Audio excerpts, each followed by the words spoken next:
செங்கல் மற்றும் சிமெண்ட் வாசனை கம்மென வீசும் பழைய பங்களா ஒன்றின் கட்டுமானப் பணி வேகமாக நடந்து கொண்டிருந்தது.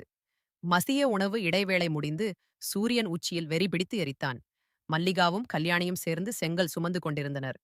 திடீரென்று ஒரு முடிக்கப்படாத அறைக்குள் இருந்து தடதட வென்று குத்தும் சத்தம் கேட்டது. கல்யாணி மல்லிகாவை ஒரு பார்வை பார்த்தாள். 20 நிமிஷமா இந்த சத்தம் கேக்குது.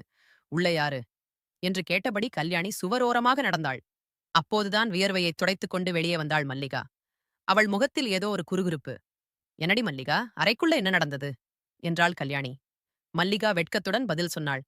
"அதுவா, அந்த தூத்துக்குடி கொத்தனார் இருக்காரே, அவர் என்ன அப்படியே உள்ள தூக்கி போட்டு மனசார குத்திட்டாரு." கல்யாணி அதிர்ச்சியில் வாயைத் திறந்தாள். மல்லிகா சிரித்துக்கொண்டே தொடர்ந்தாள். "பயப்படாதே. அவர் கையிலே கரண்டி இருந்தது. அதால இல்ல.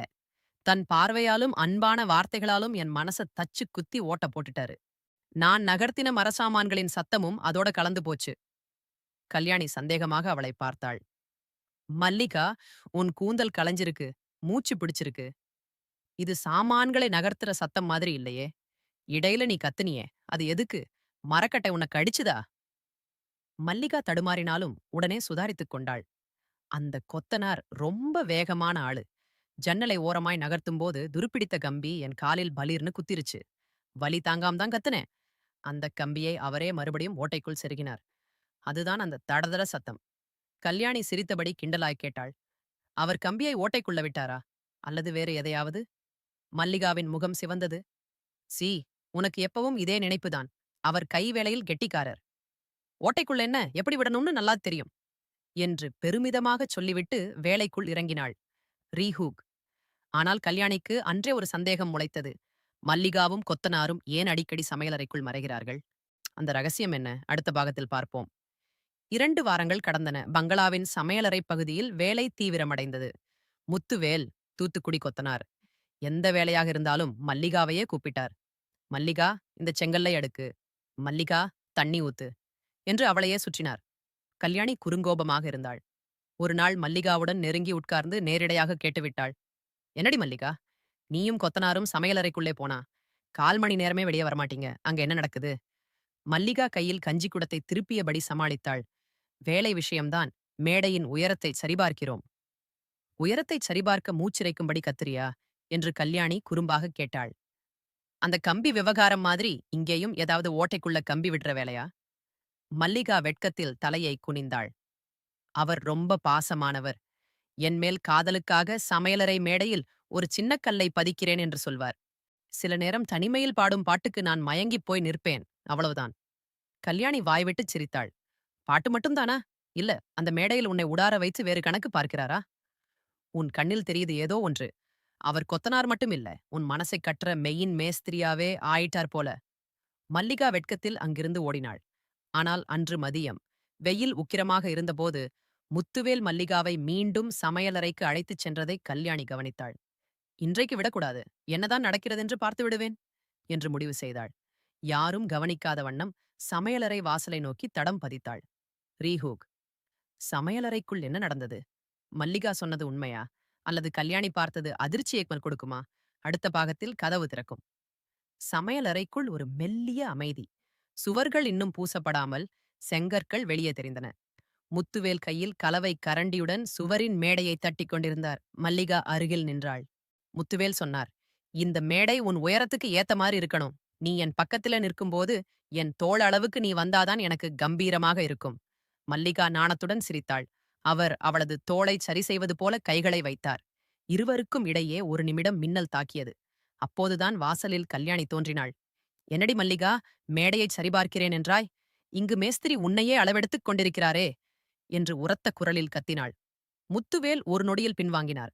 மல்லிகா திகைத்துப் போய், "கல்யாணி, நீயா? இது மேடை உயரத்தை பார்க்கச் சொன்னார்" என்று தடுமாறினாள். கல்யாணி நக்கலாக உள்ளே நுழைந்தாள். "ஆமாம், ஆமாம். உயரம் பார்க்க இவ்வளவு நெருக்கமா? மேஸ்திரி சார், உங்களுக்கு கை வேலை தெரிந்தது வரை சரிதான். ஆனால் மல்லிகாவின் இதயத்தில் இப்படி எத்தனை வேலை வைக்கப் போகிறீர்கள்?" முத்துவேல் ஒரு சின்ன புன்னகையுடன் பதிலளித்தார். "கல்யாணி, இது வெறும் வேலை இல்லை. ஒரு அழகான இல்லத்தை உருவாக்க ஆசை வேண்டும். மல்லிகாவின் வாழ்க்கையை நான் அழகாக கட்டிக் கொடுக்க விரும்புகிறேன்.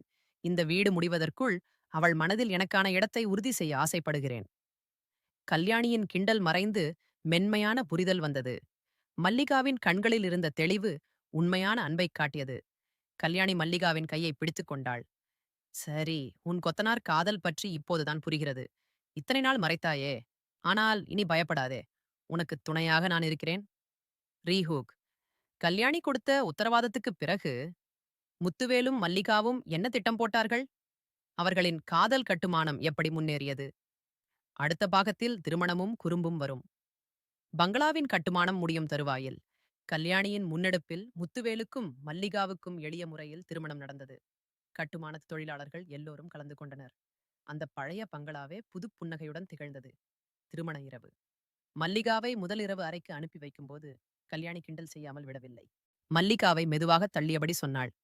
என்னடி மல்லிகா, நினைத்தபடி கல்யாணம் முடிந்து விட்டது. இனிமேல் நீங்க எந்த கம்பியை எந்த ஓட்டைக்குள்ள வேண்டுமானாலும் விடலாம். ஆனால் ஒன்று பார்த்துக்கொள். அன்று துருப்பிடித்த கம்பி காலில் குத்தியது போல இந்த முறை கொஞ்சம் கவனமாயிரு. அவர் அடிக்கடி உன்னை பார்த்து குத்துவார், பார்வையாலேயே. ஆகவே அவர் உன்னை விரும்பிச் செய்யச் சொல்கிறபடி பார்த்துக்கொள் என்று கண்ணடித்தாள். மல்லிகா வெட்கத்தில் தலைகுனிந்து மெல்ல அறைக்குள் நுழைந்தாள். அறைக்குள் மெழுகுவர்த்தி வெளிச்சம் மெதுவாக எரிந்தது. முத்துவேல் வாசலில் நின்றான். அவன் கைகளில் இப்போது வேலைக்கரண்டிக்கு பதில் மல்லிகாவின் கைகளைப் பிடிக்கும் மென்மை இருந்தது. அவளை நெருங்கி அவளது தோளை மெல்லத் திருப்பினான். மல்லிகா குறும்பாக கேட்டாள். என்ன கொத்தனாரே, அன்றைக்கு மாதிரி இப்பவும் வேகமா ஏதும் பண்ணிடப் போகிறீர்களா? பகலில் வேலை செய்யும் போது கலவையை அடிக்கிற மாதிரி சத்தமாக இல்லாமல் கொஞ்சம் மென்மையாக இருங்கள். நீங்கள் சிற்பம் செதுக்கும் போது மெல்லத் தடவித்தான் அழகு வரும். அதுபோல இங்கேயும் செய்யுங்கள். அப்போதுதான் எல்லாம் கனகச்சிதமாக அமையும் என்று அவனது சட்டையை மேலே தடவிக் கொடுத்தாள். ரீஹூ. முத்துவேல் அந்த தூத்துக்குடி மிடுக்குடன் என்ன பதில் சொன்னான்? அந்த மென்மையான இரவு எப்படி மாறியது? இறுதிப் பாகத்தில் காதலின் சிற்பம் முழுமை அடைகிறது. முத்துவேல் மல்லிகாவின் இடுப்பை மெல்லத் தொட்டு தன் பக்கம் இழுத்தான். அவள் காதருகே கிசுகிசுத்தான். சரிங்க சித்தாளு, இது பகலில் வீடு கட்டும் வேலை இல்லை. இது இரவில் என் பொண்டாட்டியை கட்டும் வேலை. இங்கே கலவை கிடையாது, வெறும் காதல். எங்கு அடிக்க வேண்டும், எங்கு தடவ வேண்டும், எந்த இடத்தில் எப்படி மென்மையான டிசைன் போட வேண்டும் என்று எனக்கு நன்றாக தெரியும். உன் உடம்பே நீ வரைந்திருக்கும் அழகான வரைபடம். அதை எப்படி செதுக்குவது என்று புரிந்திருக்கிறது. அவன் அவளது கன்னத்தை தன் விரல் நுனியால் மெல்ல வருடினான். இந்த இரவு வெறும் தொடக்கம்தான் மல்லிகா. இனி வரும் ஒவ்வொரு நொடியும் நீ எதிர்பார்க்கும் மென்மையான டிசைனில்தான் உன்னை செதுக்கப் போகிறேன். என் கைவேலை இப்போதுதான் ஆரம்பமாகிறது. அதில் எந்த பிள்ளையும் வராது என்று உறுதியாக நம்பு. மல்லிகா அவனது மார்பில் சாய்ந்து கொள்ள அந்த அறைக்குள் காதலின் புதிய அத்தியாயம் மெல்ல மெல்ல எழுதப்பட்டது. அமைதியான அந்த இரவில் செங்கலும் சிமெண்டுமாக இருந்த அவர்கள் வாழ்க்கை மெல்லிய இன்பத்தின் சிற்பமாக மாறியது. மறுநாள் காலையில் கல்யாணி மல்லிகாவை பார்த்து மீண்டும் கிண்டல் செய்தாள். சரிதானே, மேஸ்திரியின் டிசைன் பிடித்திருந்ததா? இனி நானும் ஒரு கொத்தனாரை தேட வேண்டியதுதான். மல்லிகா வெட்கத்துடன் சிரித்தாள். இந்த கதை உங்களுக்கு பிடித்திருந்தால் உங்கள் நண்பர்களுடன் பகிருங்கள். இது போன்ற இன்னும் பல உணர்ச்சிகரமான காதல் கதைகளுக்கு எங்கள் சேனலை பின்தொடருங்கள். ரீஹூக். மல்லிகாவும் முத்துவேலும் இனி ஒரு புது வீட்டை கட்டப்போகிறார்கள். ஆனால் அந்த வீட்டில் மறுபடியும் ஒரு கம்பியும் ஓட்டையும் சம்பந்தப்பட்ட காதல் கதை நடக்குமா? அடுத்த கதையில் சந்திப்போம். நன்றி.